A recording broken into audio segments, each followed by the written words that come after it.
60 to 62 credit hours to graduate.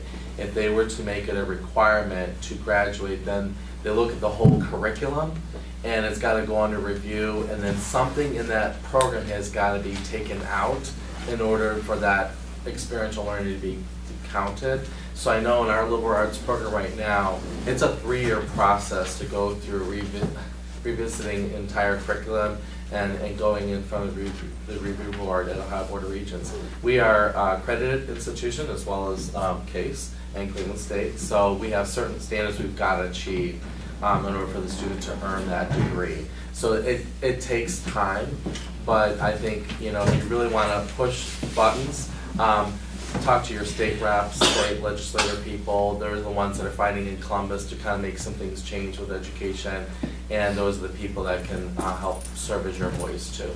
This is the next question here. I've had several experiences that I'd like to comment on.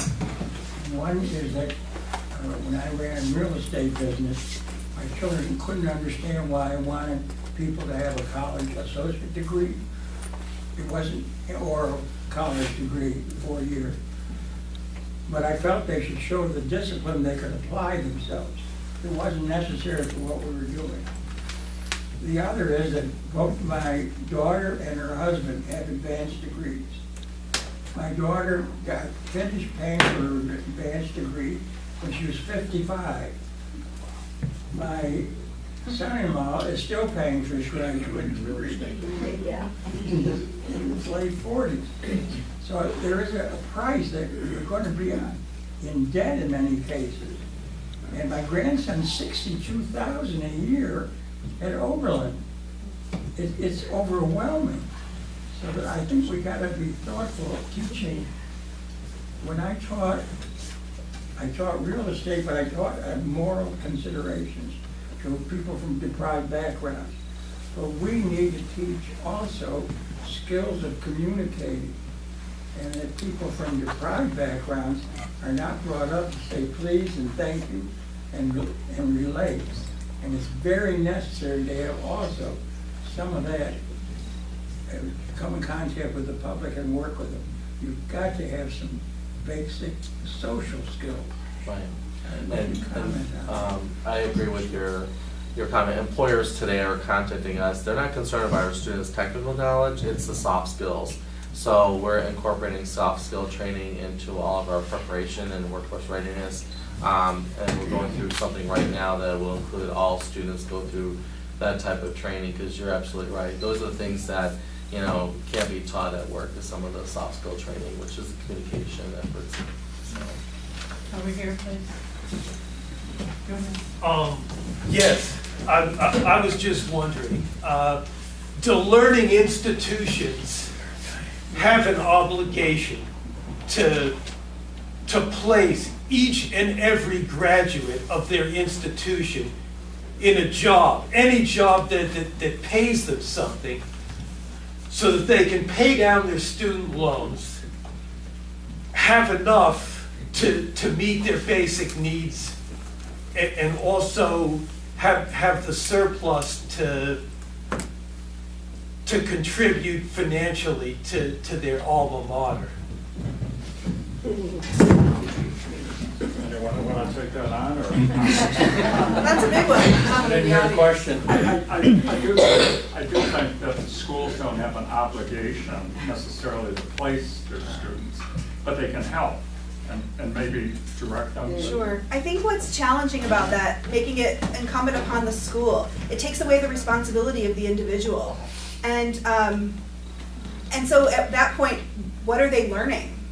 And then in 4 years, when things don't work out or things do work out but they want to move, then who's going to do it? Then who's it incumbent upon to help somebody get a job?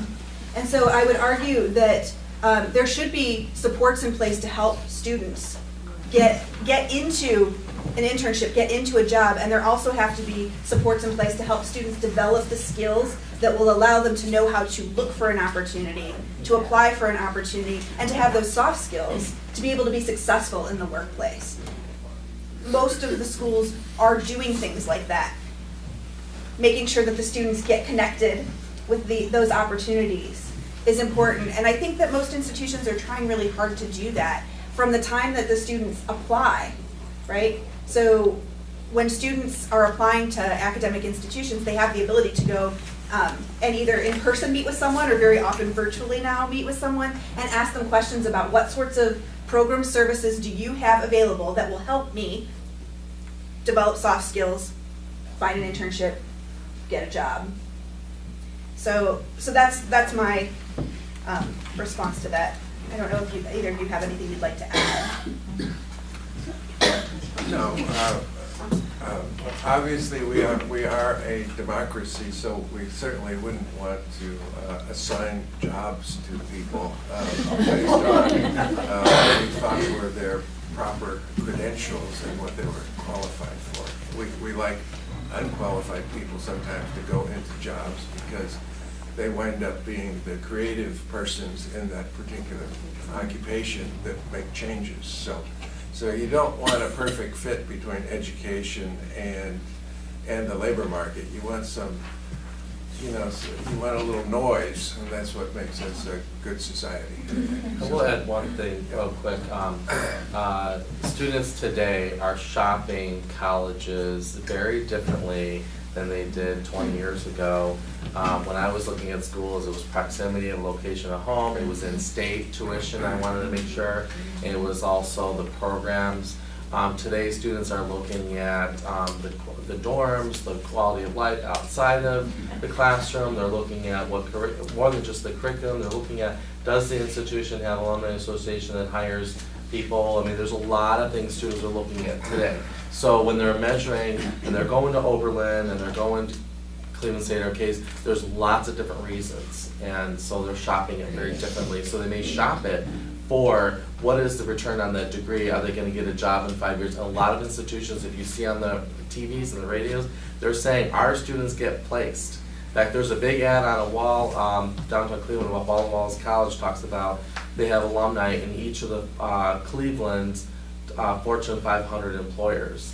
So, I mean, they're trying to make that resonate with you. Say, if you want to work for Fortune 500, come to BW. So there's some things like that that people are really trying to, what colleges have to market.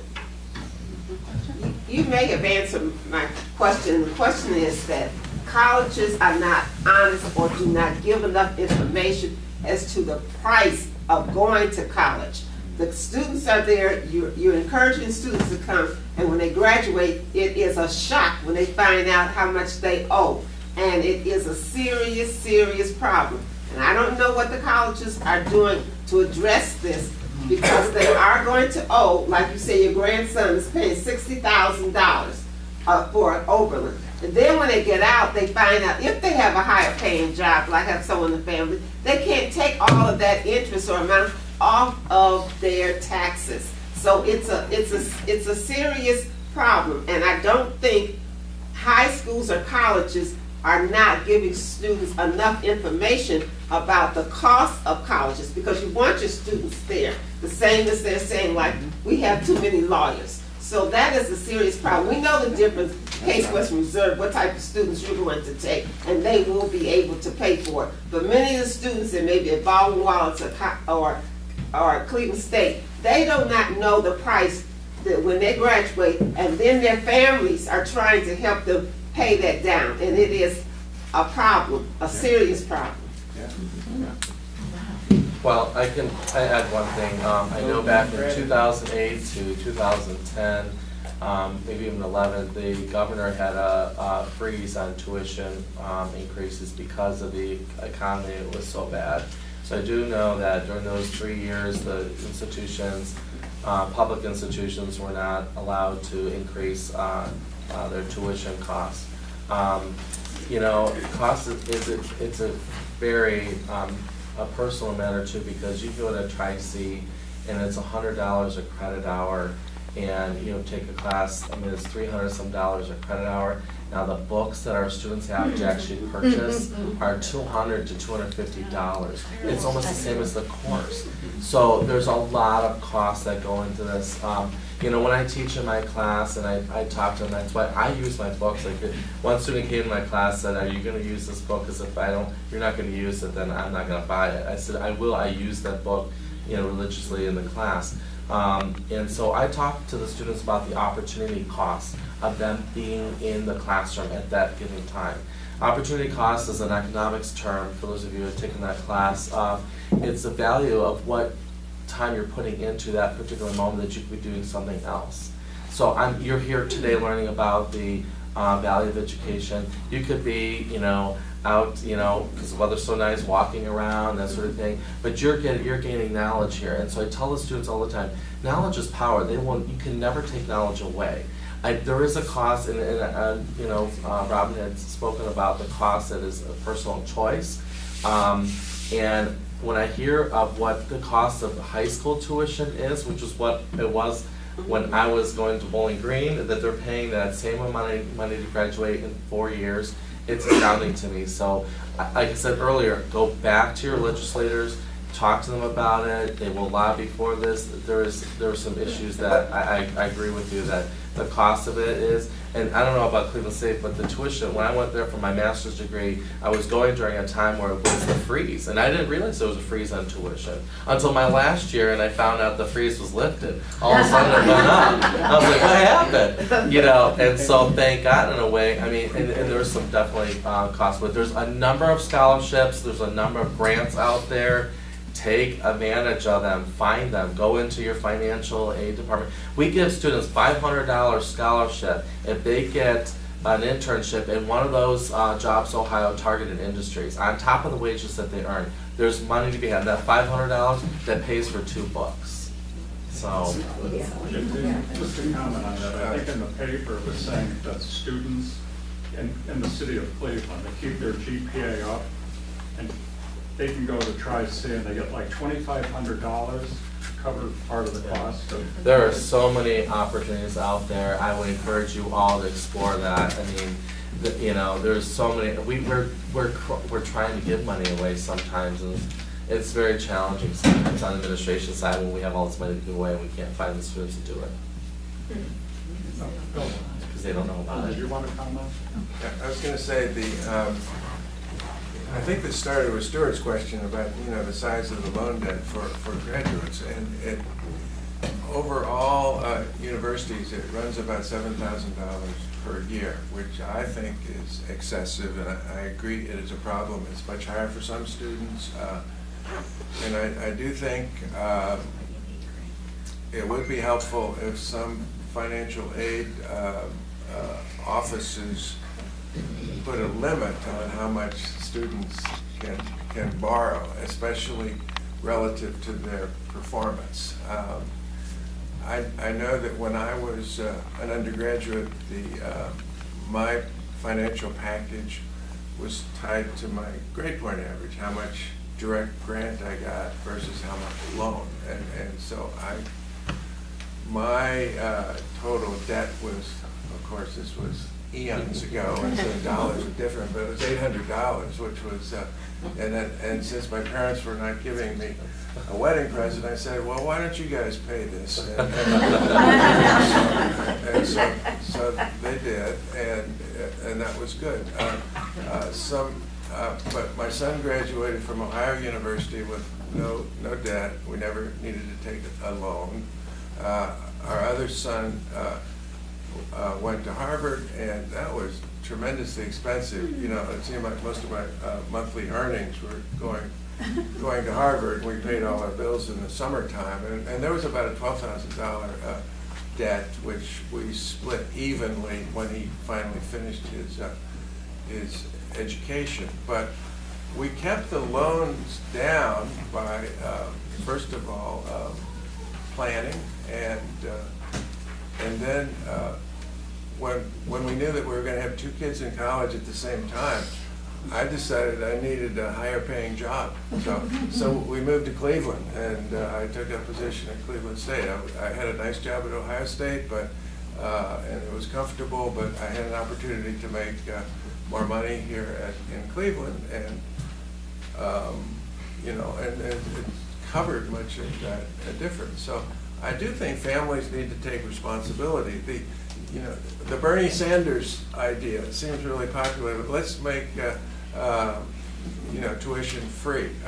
They used to do that in California, you may know. University of Cincinnati used to be free a long time ago. And it's not a totally unreasonable idea, but public support for higher education is relative to public desire to keep their taxes low. The latter is more significant now. The state subsidy that public universities get is about 31% of their budget, operating budget. So we say that we used to say we're state funded, then we said we're state assisted, and there's some universities that simply say we're state located. So most of our funding now must come from tuition, and so what that means is education is moving from a public good to a private good. It's your individual responsibility to cover it. We used to think it was society's responsibility, and I think Bernie Sanders is trying to move us a little bit in that direction. Not that I'm a supporter of him, but I do think he's bringing that argument back to the fore. What is society's responsibility as opposed to individual parents or the indebted student for that particular education? We all benefit from having an educated society. So dealing with the issue as a now thing rather than a future thing, higher education is definitely not always an option for people around my age, whether that be because of money, location, or just because the formal systems don't agree with them. Do online classes combined with work experience have the same sort of weight for employers? Does it affect salary or opportunities in the same way? So I'm glad you brought that up. I actually teach 2 classes at Lakeland, the same subject matter. It's Intro to Human Resource Management, and I have 13 people in my evening class that's instructor-led, and I have 25 people in my online instructor class. And and I'm like, wait, they don't want to come in and have engaging conversations, and that's what I thrive on in the classroom. So online is growing. At Tri-C, we have over 10,000 students taking online classes. It's a necessity. So I think to your question, it's equal value. You're still getting your degree. I'm still covering the same subject matter. You just are doing it a little differently. You're testing on the same material. Expectations are still the same. What do employers think about that? Do they even know? I mean, can they tell by the diploma? No, because it's an accredited degree from University of Phoenix has online classes. I mean, you can have online classes, but yeah, Cleveland State has online. I never took an online class, so I prefer my styles being instructor-led because I like that engagement and interaction. But I have a good friend that got her MBA completely online, and she's in a great job at Progressive. So I think it's employers are gonna, if your knowledge base is there, you're able to talk the talk, you'll be fine. Is there any research showing what employers think about online? What's the question? Great question. It must exist. So I'm inclined to think that someone must be doing that research, but maybe not. A lot of the research that's done with the employment community, I think a lot of times is attached to the 2-year degree or higher. So that's a great question, and it's something actually that I'll jot down and go look for. I think what I heard you asking, I want to make sure I heard your question right, is what do employers think if you're getting some sort of online education, but it's not degree oriented, is that correct? Right. So you're taking some online classes? Say a free online business class. A free online business class, like through a MOOC. Right. A massive online open course. Anyone can enroll, completely online. That's a great question. I'm not sure that there's the research there to back that up. If you look in the, and you can go online yourself, just Google Condition of Education 2015. They'll give you the statistics on the number of degrees that are totally online degrees nowadays. And it's like more than you might think. It's like 12% or something like that. Most university students take part of their course taking does involve a few online courses.